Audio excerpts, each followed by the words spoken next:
Hello and welcome, my name is Chris from ChristopherHall.com. Thanks for coming to the video.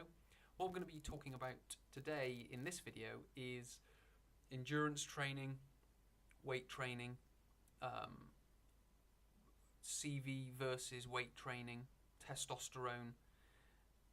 For the simple reason, there's a lot of marketing, there's a lot of people talking about the or weight training is much better for you than cardiovascular training, and in some ways it could be true, but again in some ways it could be false. And I think what we have to do is we have to bring it into some sort of context and understand it from sort of a wider perspective. To just say weight is better than CV training is a little bit narrow-minded and a little bit sort of pulling it out of context, or maybe not looking at a sort of a broader perspective. And the reason I sort of mention that is what normally happens when people are talking about cardio training and muscle mass and weight training and muscle mass and testosterone levels and things like that. What they'll tend to do is they'll tend to compare a marathon runner with a sprinter. And obviously the big sort of famous picture that I keep seeing is that frail sort of 70, 80-year-old marathon runner who's sort of looking a little bit all over the place compared to Dwayne Chambers, the British sprinter. And obviously that marathon runner looks the way he does. We don't know if he's a prolific marathon runner. We don't know if it's the first one he's run. We obviously know Dwayne Chambers, who's been sprinting for probably the last 10, 15 possibly years. But what I want to bring to your attention is the picture that's in front of us and those set of legs. Because at the moment what's happening is most people are comparing marathon running or endurance training as a whole to legs of the slimmer, leaner, more, let's say, chicken-legged variety. But what we have in front of us is a guy called Andre Greipel. Now, Andre Greipel, he's an endurance athlete. He's a cyclist. He is a sprinter, so I will mention that. He is a sprinter, but he will cycle, and he has done, he cycled in the Tour de France, which is a 3-week event, 21 days, covers about 2,500 kilometers in those 21 days. So it's roughly just over 100 miles a day we're talking about. And he's got legs like you can see there, they resemble tree trunks. If you didn't know who he was and you didn't know what all of that was on the picture, you would assume he's some sort of bodybuilder. He will do a lot of weight training. And I would imagine he does do a lot of weight training to get legs that powerful and that big.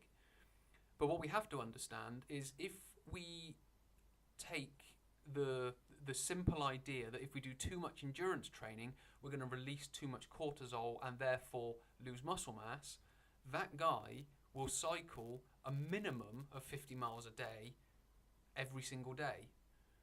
We know professional cyclists do that with ease. So this guy, if he's cycling in the Tour de France and he's a professional cyclist, he will cycle every single day of his professional career. There will be very few days where he doesn't cycle.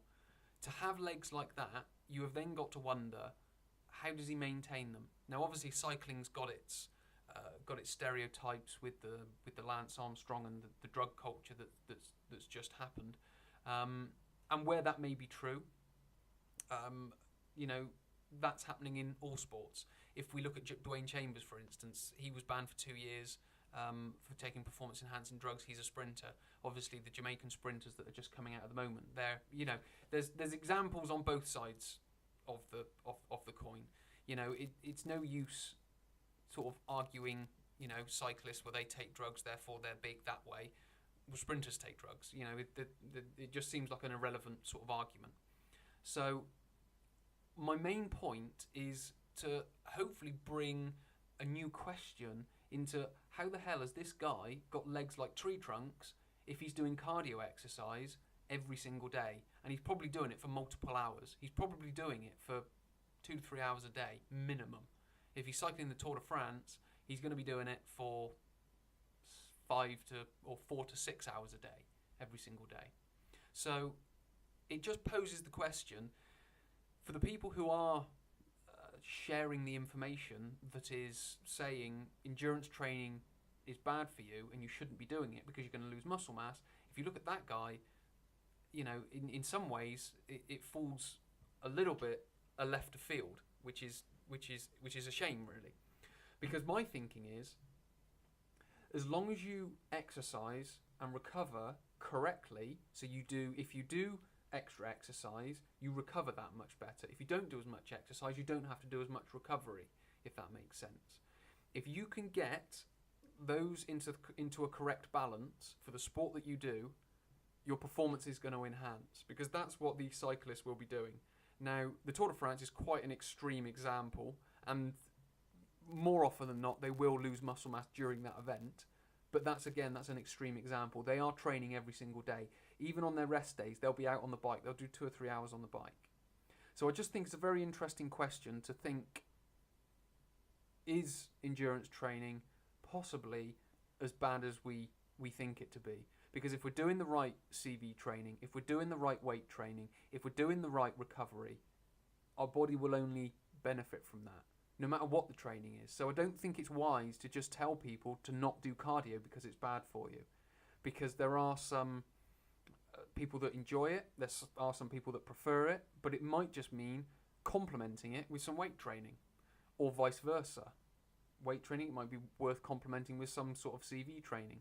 So, you know, it's just an interesting idea to put forward and to maybe discuss with people.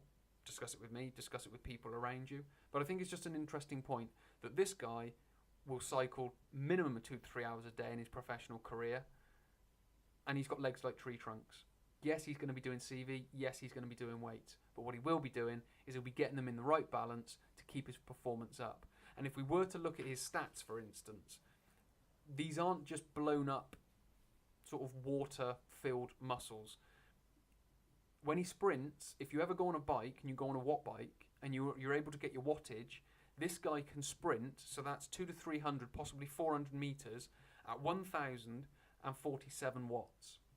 Now, if you can go on a bike and achieve that after doing 100 miles, because that guy he'll do 100 miles and then he'll sprint for the last 400 meters and produce 1,047 watts. So if you can go on a spin bike or a regular bike, cycle for 5 or 6 hours, and then produce that sort of wattage, then you'll start to understand what sort of, I guess, performance and level of training these guys are doing to be able to do that. Because I think it's a little bit narrow-minded to just say CV training is bad for you, don't do it. Now, I do understand that what cardiologists say about endurance training and about how it affects the heart. That I completely understand, and because I have other clients who have dealt with that and they read those papers. So it's just, I believe, getting a balance of all of it, getting a right balance of exercise and recovery, CV, weight training, depending on the goal that you want to do. So thanks for listening. I hope it's been interesting. If you want to post comments, please do. If you want to come to the website, please do post comments on there. If you want to join on Facebook, please come along, post there. That would be fantastic. I'm always up for having discussions. One thing I won't do on the website and on the page is if people are just coming in and just insulting, I'll just delete them there and then. If you actually want to have a proper discussion and, you know, talk about this area and maybe expand each other's knowledge, because I'm sure I can learn from people out there, then I'm more than happy to do that. But anyone that just wants to come along and have a rant and have a whinge, they will just be deleted straight away. Okay, so thanks for watching. It's been really